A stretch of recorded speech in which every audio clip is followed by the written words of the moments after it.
औज़ुबिल्लाहिमिनश्शैतानिर्रजीम बिस्मिल्लाहिर्रहमानिर्रहीम। अगला topic first year की तालिबात, और ये है internal energy and first law of thermodynamics. First law of thermodynamics तो कल अलहदा से भी ज़िक्र किया, लेकिन इंटरनल एनर्जी का ज़िक्र आज के लेक्चर में होना है। इंटरनल एनर्जी क्या है? Total energy of a system, ये इसकी सिंपल सी तारीफ है। Total energy of a system is called as internal energy. ये एनर्जी दो चीज़ों का मजमूआ होती है, काइनेटिक एनर्जी, और ये काइनेटिक एनर्जी होती है due to motion of the molecule, और दूसरा है पोटेंशियल एनर्जी, और ये है due to attractive forces between the molecule. अब जो मोशन ऑफ द मॉलिक्यूल है वो तीन किस्म की है। एक है ट्रांसलेशनल, जिसमें मॉलिक्यूल एक दीवार से दूसरी दीवार की तरफ जाते हैं, ट्रांसलेशनल मोशन, और इसकी वजह से जो एनर्जी होगी वो होगी ई ट्रांसलेशनल।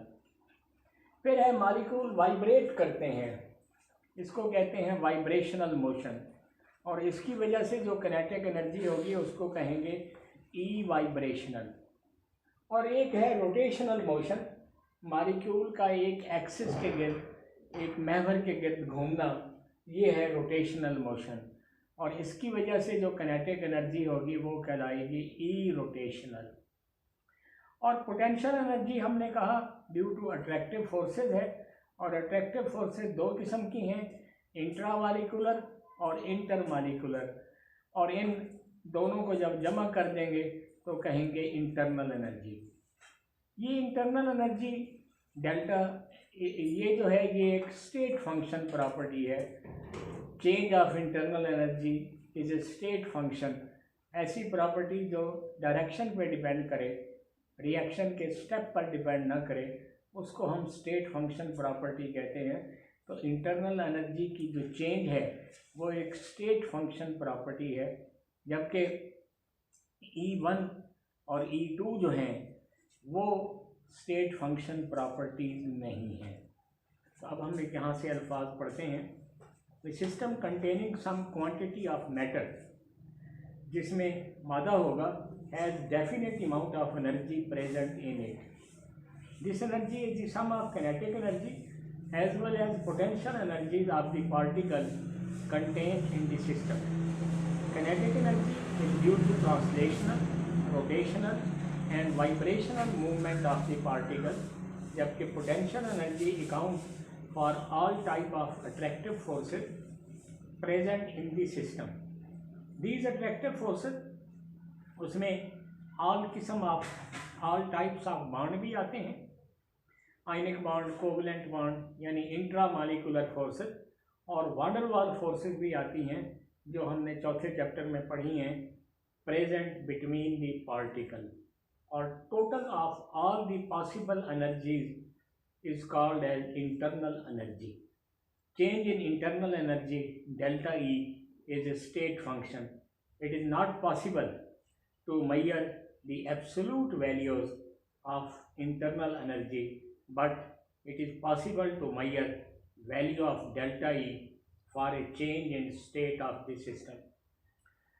इसके बाद कहता है दो रास्ते हैं, दो फंडामेंटल वेज हैं जिनके तहत एनर्जी सिस्टम को ट्रांसफ़र हो भी सकती है और सिस्टम से एनर्जी निकल भी सकती है, ट्रांसफ़र हो सकती है एनर्जी टू और फ्रॉम द सिस्टम। और ये दोनों हैं, एक है हीट और एक है वर्क। ये दोनों कहता है एक्चुअली स्टेट फंक्शन नहीं है, ना हीट स्टेट फंक्शन है, यानी इसका इन्हसार इनिशियल और फाइनल स्टेट पर नहीं है, और ना ही वर्क स्टेट फंक्शन है। Heat is not the property of system, it is not a state function. इसकी तारीफ़ की है, quantity of energy that flows, जो फ्लो करती है, बहती है across the boundary of the system during a change in its state, जब उसकी हालत बदले, due to difference in temperature between the system and surrounding. Temperature के फ़र्क की वजह से जो एनर्जी की तब्दीली होती है सिस्टम की बाउंड्री के ज़रिए, उसको हम कहते हैं कि ये हीट है। हीट इवॉल्व होती है या एब्जॉर्ब होती है बाय द सिस्टम, और इसको जाहिर करते हैं क्यू से। वर्क भी वो हालत है जिसमें एनर्जी ट्रांसफ़र होती है from one system to another, और ये हम कहते हैं कि दो चीज़ों का मजमूआ है, फोर्स और ज़रब वर्क। फोर्स ज़रब डिस्टेंस। केमिस्ट्री में जो फोर्स है वो प्रेशर होती है, और जो डिस्टेंस है वो वॉल्यूम की तब्दीली है। इसलिए हम केमिस्ट्री में जो वर्क है उसको कहते हैं पी डेल्टा वी।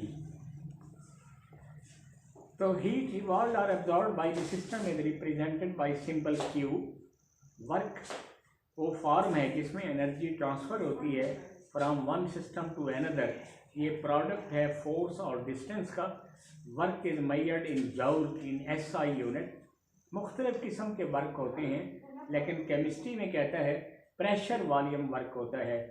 जैसा कि ये एक छोटी सी शक्ल में दिखाया है कि ये मार्बल चिप्स हैं, कैल्शियम कार्बोनेट चूने के अपना टुकड़ियाँ, और उनको हमने डाइल्यूट HCl से अमल कराया है। यहाँ से कार्बन डाइऑक्साइड निकली है, और उस कार्बन डाइऑक्साइड ने आगे पिस्टन था, उस पिस्टन को मूव कर दिया है फ्राम V1 टू V2। ये डेल्टा V है, और यहाँ से जो फोर्स है वो जो यहाँ से पैदा हुई है वो प्रेशर है, और ये वर्क है, और इसलिए वर्क को कहते हैं P delta V। Expansion occur when A gas is evolved during a chemical reaction. Work done by the system. Work done जब सिस्टम करे, क्योंकि ये सिस्टम है, इसने वर्क सराउंडिंग पर किया है।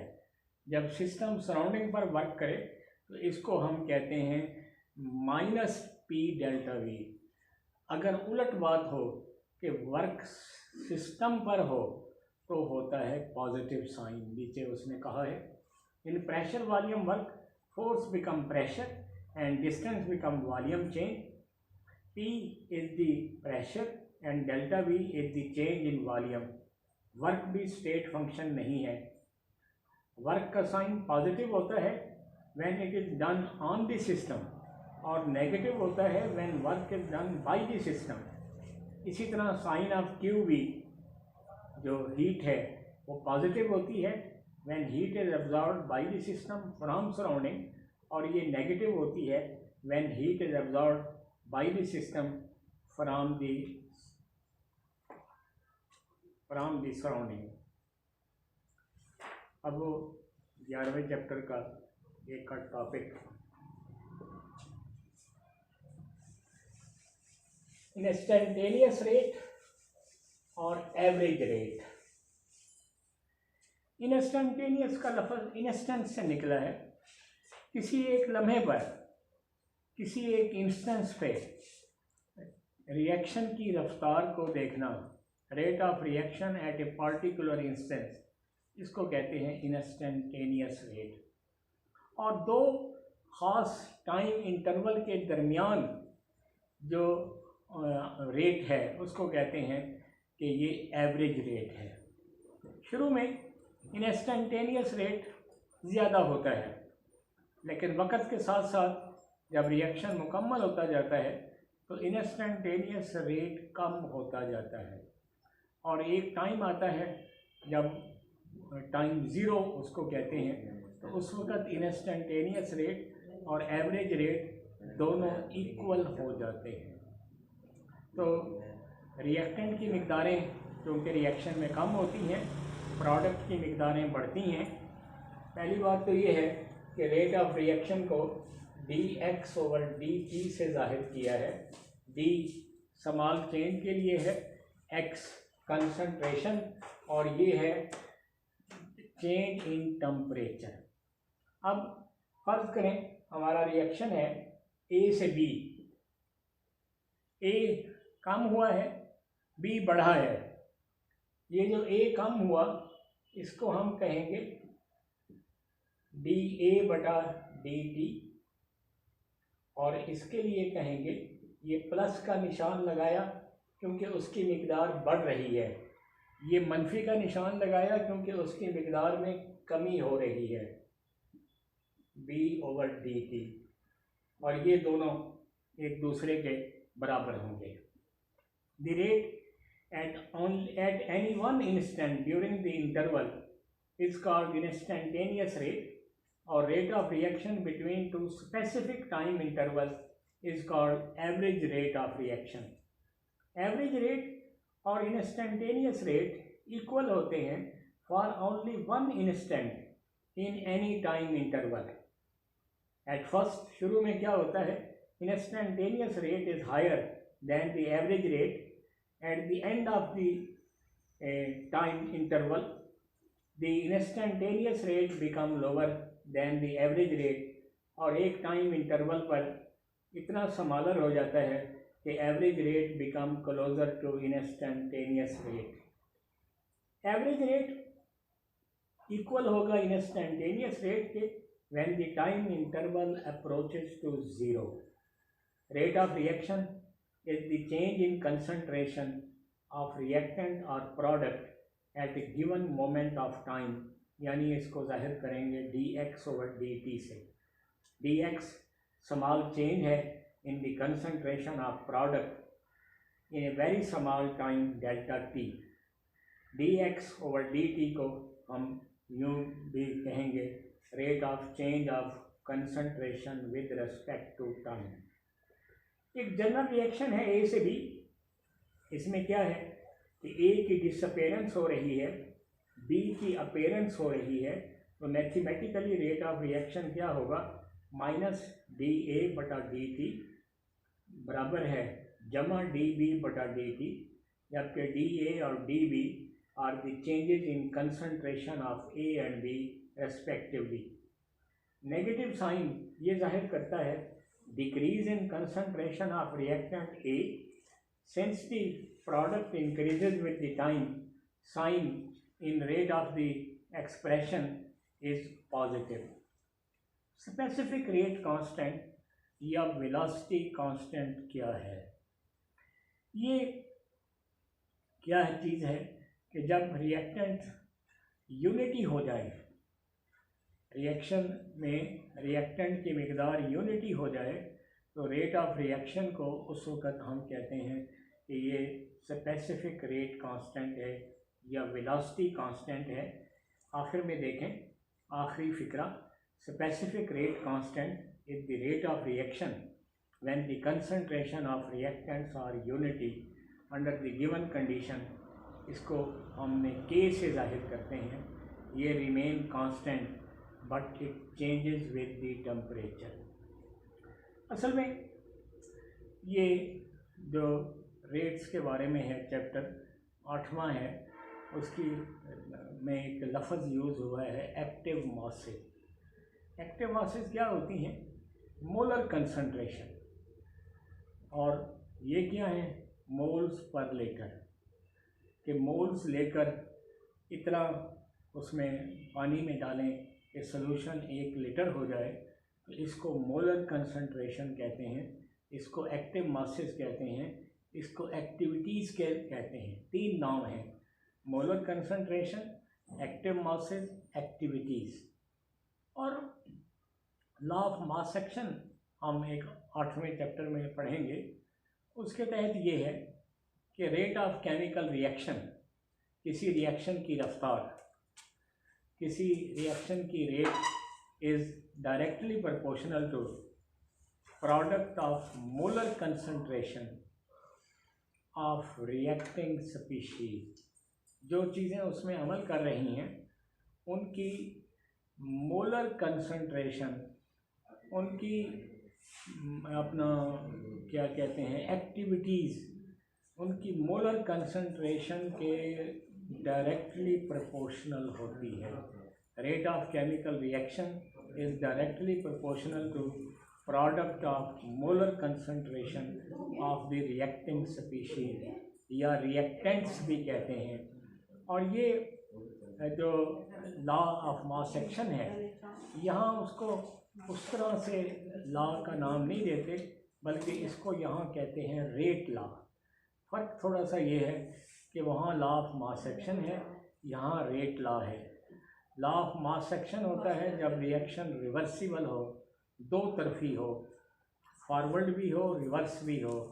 और ये जो रेट लॉ है ये उस वक़्त होता है जब रिएक्शन इरिवर्सिबल हो, एक साइड में जाए दूसरी साइड में ना जाए, उस वक़्त उसको हम रेट लॉ कहते हैं। तो ये क्या है कि rate of chemical reaction is directly proportional to product of molar concentration of the reacting species. जैसा कि ये देखें, ए के ए मोल हैं, बी के बी मोल हैं, सी के सी मोल हैं, डी के डी मोल हैं। तो रेट ऑफ रिएक्शन क्या होगा, यहाँ पर एक कांस्टेंट लगेगा के। ए, ये जो छोटा ए है या छोटा बी है, ये ताकत हो जाएगी। तो अगर ए भी एक मोल हो, नीचे देखें बी भी एक मोल हो, तो के ज़रब एक बराबर है के। तो ये जो है अब के, इसको कहेंगे स्पेसिफिक रेट कांस्टेंट। बहुत अहमियत की हामिल तारीफ़ है स्पेसिफिक रेट कांस्टेंट या वेलोसिटी कांस्टेंट 2 नंबर के लिए। इससे पहले जो एवरेज रेट है और इंस्टेंटेनियस रेट है, वो भी 2 नंबर के लिए ख़ासा अहमियत का हामिल टॉपिक है। The relationship between rate of chemical reaction and active masses expressed as concentration of reacting species is summarized in the law of mass action। इसकी तारीफ भी है कि rate of reaction is proportional to active masses। Active masses, activities, molar concentration, तीनों एक ही चीज़ के नाम हैं। of the reactant or product of active masses of the reactant if more than one reactant are involved in a chemical reaction। अगर एक से ज़्यादा reactant हैं तो फिर हम रिएक्टेंट नहीं कहेंगे, रिएक्टेंट्स कहेंगे। प्रोडक्ट नहीं कहेंगे, प्रोडक्ट्स कहेंगे। और dilute solution active mass is considered as equal to concentration by applying law of mass action. ये आगे रिएक्शन लिखा है, this expression is called rate equation.